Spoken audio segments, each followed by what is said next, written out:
Hi. Es ist 4 Uhr morgens und ich kann nicht schlafen. Ich werde euch jetzt einfach mal einen Zaubertrick zeigen und hoffen, dass ich danach einschlafen kann. Dafür brauche ich nur eine Karte. In dem Fall ist es ja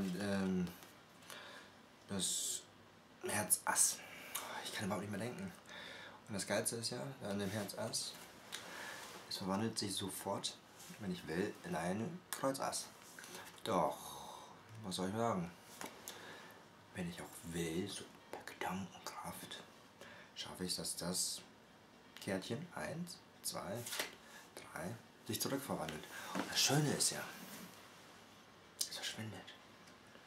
Hopp, weg. Aber es kann jetzt noch kommen. Und ihr wisst alle genau, wo es war. Und zwar hier. Seht ihr? Weg. Wieder da. Weg. Wieder da. Und jetzt ohne Balken. Weg. Wieder da.